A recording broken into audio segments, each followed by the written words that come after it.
sumber daya manusianya banyak. Jadi kita bisa membuat Indonesia jadi lebih baik. Caranya gimana kontribusi kita untuk negara? Salah satu kontribusi saya adalah melalui VTube.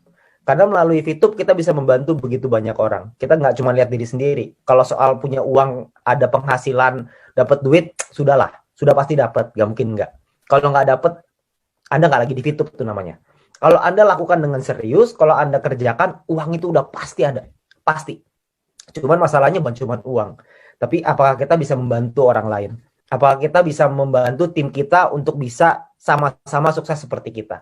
Apakah kita bisa membantu tim kita untuk bisa merubah hidupnya? Nah, itu tantangannya. Nah, tantangan itulah yang mungkin saya akan ajak teman-teman semua. Jadi bukan hanya kita memperkaya diri, karena itu tidak penting. Karena menurut saya yang paling penting adalah kita bantu tim kita untuk jadi sukses dan kaya. Kalau mereka sukses dan kaya, kita sudah pastilah nggak mungkin nggak usah dibahas lagi.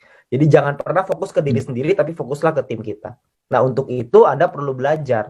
Anda perlu belajar dengan mentor-mentor yang tepat. Gitu. Jadi kalau untuk soal VTube-nya, kalau Anda merasa bahwa bisnis ini layak dan menarik untuk dijalankan, Anda sudah di tempat yang tepat.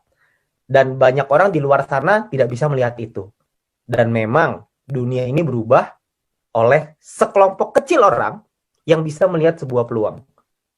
Mark Zuckerberg ketika membuat Facebook itu ditolak oleh teman-teman kampusnya. Tapi beliau tetap jalanin dan sekarang ada yang percaya, ada yang tidak percaya. Yang percaya sekarang menjadi salah satu orang terkaya di Amerika dan orang yang tidak percaya tentunya sekarang gigit jari. Nah, mungkin teman-teman kita juga sama. Orang melihat VTube dari sebelah mata. Tapi kalau kita bisa melihat VTube dari kacamata yang berbeda, kita bisa melihat peluangnya di situ, selamat untuk Anda. Nah, tapi bukan cukup sampai di sana. Ketika Anda sudah melihat peluangnya, Anda juga mesti paham bagaimana Anda membangunnya, bagaimana cara Anda untuk mengembangkannya. Karena kalau Anda sudah bisa mengembangkannya, maka Anda bisa bukan cuma membuat hidup Anda dan keluarga Anda jadi lebih baik, tapi Anda juga bisa bantu ribuan, ratusan ribu, puluhan ribu, bahkan mungkin jutaan orang di Indonesia bisa berubah hidupnya karena Anda. Jangan main-main dengan sebuah keputusan. Karena keputusan yang saya ambil beberapa bulan yang lalu, ternyata berubah menjadi berkat bagi begitu banyak orang. Saya juga nggak nyangka. Dan mungkin Anda juga tidak nyangka sekarang. Sekarang Anda tidak lihat. Tapi Anda lihat 5 bulan lagi, 6 bulan lagi, tahun depan, Anda akan menjadi dampak buat bukan cuma keluarga Anda, tapi banyak orang di Indonesia. Ini kenapa TV-TV nasional nggak mengekspos? Adakah clue kapan e-commerce keluar? Oke. Gojek, Grab, Uber disebut TV nasional, VTube kok tidak? Oke, Gojek, Grab, dan Uber disebut di TV nasional sekarang, bukan ketika dia bangun. Ketika Gojek tahun 2015 nggak ada Pak di TV. Itu boro-boro di TV, di SMS mungkin ada. Tapi kalau di TV kayaknya nggak ada. Kalau misalkan sekarang tentu saja gitu. Tapi kita lihat VTube 5 tahun lagi, jangankan di TV Pak, di bioskop juga ada mungkin nanti. Semuanya akan ada. Ya, kalau misalkan iPhone kapan bisa daftar? Nah, iPhone ini juga satu kendala ya, karena iOS-nya sulit untuk di-adapt dengan aplikasi kita. Jadi nanti sudah disiapkan solusinya, tapi lagi dalam proses. Terus kalau untuk tadi e-commerce, e-commerce ini problemnya adalah di perizinan. Sekali lagi, ini model bisnis kita ini terlalu, kalau bahasa Yamaha selangkah ke depan, tapi ini kayaknya beberapa langkah ke depan gitu ya. Ini terlalu depan nih, sampai sulit untuk kita jelasinnya aja, bikin mudengnya aja susah gitu. Jadi kita perlu waktu. Jadi mungkin prediksinya mungkin tahun depan kayaknya deh. Ya, karena kita butuh dari manajemen sih lebih tepatnya ya. Manajemen negosiasi dan penjelasannya itu butuh lebih lengkap. Mereka butuh yang lebih jelas. Karena birokrasi di Indonesia kita semua sama-sama paham ya. Semuanya butuh waktu. Jadi kita butuh waktu untuk menyesuaikan itu. Tapi tentu saja kita mau banget supaya e-commerce itu jalan secepatnya. Itu perusahaan akan jauh lebih sehat lagi gitu. Jadi tentunya kita juga akan perusahaan juga akan mengupayakan supaya jalan terus, supaya e-commerce ini bisa running gitu. Tapi kita juga nggak mau melampaui koridor hukum. Tentunya kita semua nggak mau melakukan sesuatu yang ilegal, kan nggak ada yang mau. Kita maunya semuanya dalam ranah hukum yang benar, melalui legalnya mesti tepat gitu. Jadi kita nggak akan mulai sebelum kita dapat ACC atau approval dari negara, dari regulator. Tentu buat kepentingan kita bersama juga gitu ya. Pernah nggak Metro TV iklan di RCTI? Nah, ini dijawabin sendiri. Terima kasih. Income Bapak sekarang berapa per bulan? Kalau income sih mungkin ya CRV lewat lah ya 1 bulan gitu. Amin. CRV kebelilah, CRV 1 bulan tuh kebeli. Lumayan lah, untuk punya keleluasaan dalam segi finansial. Kalau misalkan dibilang kaya raya banget, enggak juga lah, masih banyak banget lah yang lebih kaya, yang punya gudang garam juga lebih gila-gilaan gitu. Tapi kalau misalkan keleluasaan dari segi income, dari segi pengeluaran, ya makan-makan nggak mikir lah gitu. Makan-makan nggak mikir. Ngomong-ngomong, kapan manajemen berkantor di Indonesia? Nah, ini juga salah satunya nih ya. Ini juga kebetulan lagi dibahas, jadi sekalian. Kantor di Indonesia juga sedang dipersiapkan karena kita juga sama-sama tahu bahwa bisnis di Indonesia, kantor harus di Indonesia. Jadi kantor itu juga lagi dipersiapkan karena kemarinan ini kita memang peledakannya terlalu cepat. Jadi mau nggak mau harus ada manajemen yang dadakan dulu. Nah, sekarang ini sudah mulai running, lagi dipersiapkan untuk kantor di Indonesia. Jadi nanti kalau kantor ada di Indonesia pasti akan di-announce lah. Gak mungkin nggak. Ya karena saya yakin nanti kantornya itu nggak tahu deh itu kayak apa, tawuran mungkin di dalam situ ya. Saya nggak tahu deh. Bakal rame banget pasti yang datang. Tapi nanti pasti akan dikasih lihat. Boleh lihat jempol yang bisa membawa kesuksesan. Duit mantap. Wih, jempolnya mantap. Jempolnya mantap nih. Susah nih jempolnya. Kenapa untuk registrasi harus berusia 18 tahun? Karena kalau di bawah 18 tahun nanti kita ditangkap sama Depnaker. Karena tidak boleh mempekerjakan orang di bawah umur. Yang hadir kasih 10 VP masing-masing. Waduh, daripada saya kasih ikan, lebih baik saya kasih pancingannya. Kenapa kalau searching di Google tentang VTube, pasti yang keluar adalah VTube penipuan. Oh iya tentu saja, karena perusahaan bagus harus dijelek-jelekan dong. Karena perusahaan yang jelek mau diapain lagi? Kapan izin Kominfo balik? Kenapa kita harus pakai NIK?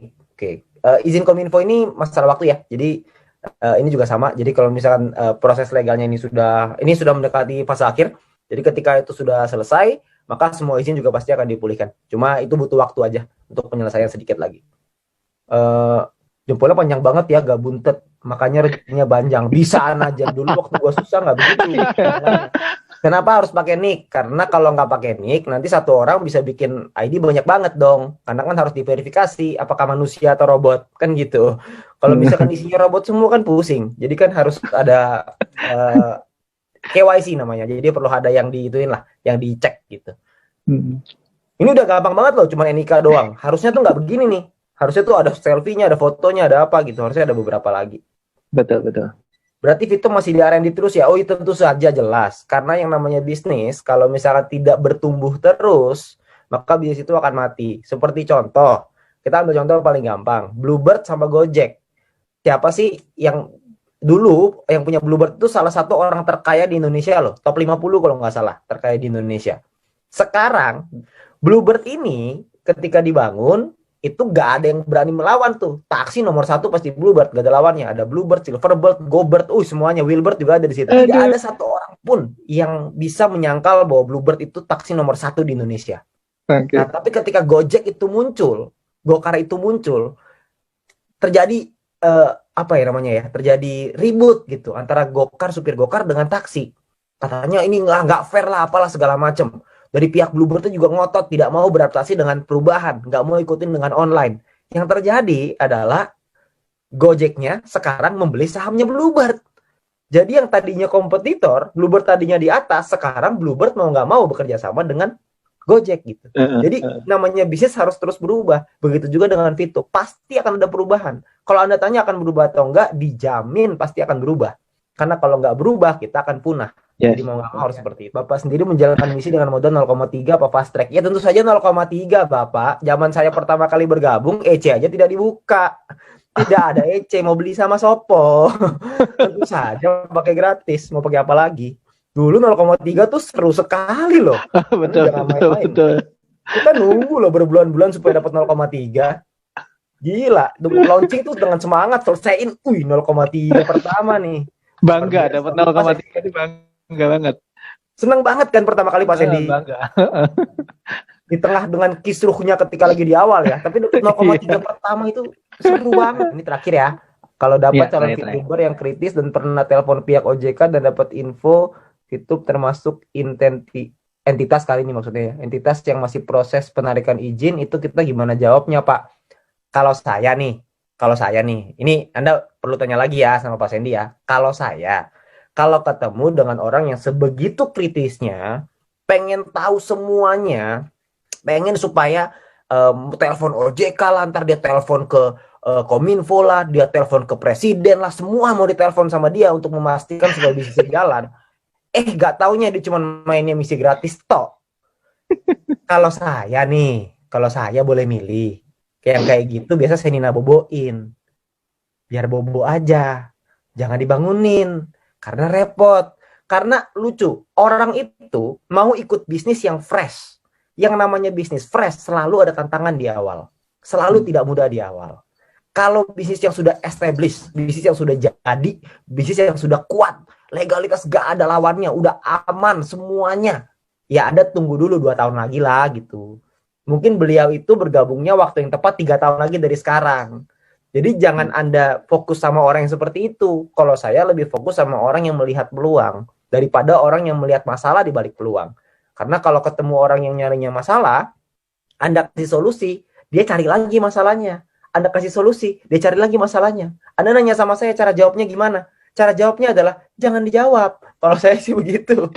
Makin dijawab, makin panjang. Jadi mendingan nggak usah. Kalau saya sih begitu ya, tapi Anda bisa tanya lagi dengan Pak Sandy. Mungkin Pak Sandy punya trik yang lebih mantep. Jadi thank you teman-teman semuanya. Saya udah kasih kesempatan untuk sharing di sini. Harapan saya adalah teman-teman semua di sini bisa mendapatkan manfaat seperti yang saya rasakan, seperti yang Pak Sandy rasakan, dan seperti leader-leader Anda rasakan. Tapi ingat, untuk Anda mencapai di posisi seperti Diamond, Platinum, itu tidak mudah. Butuh kerja keras, butuh perjuangan.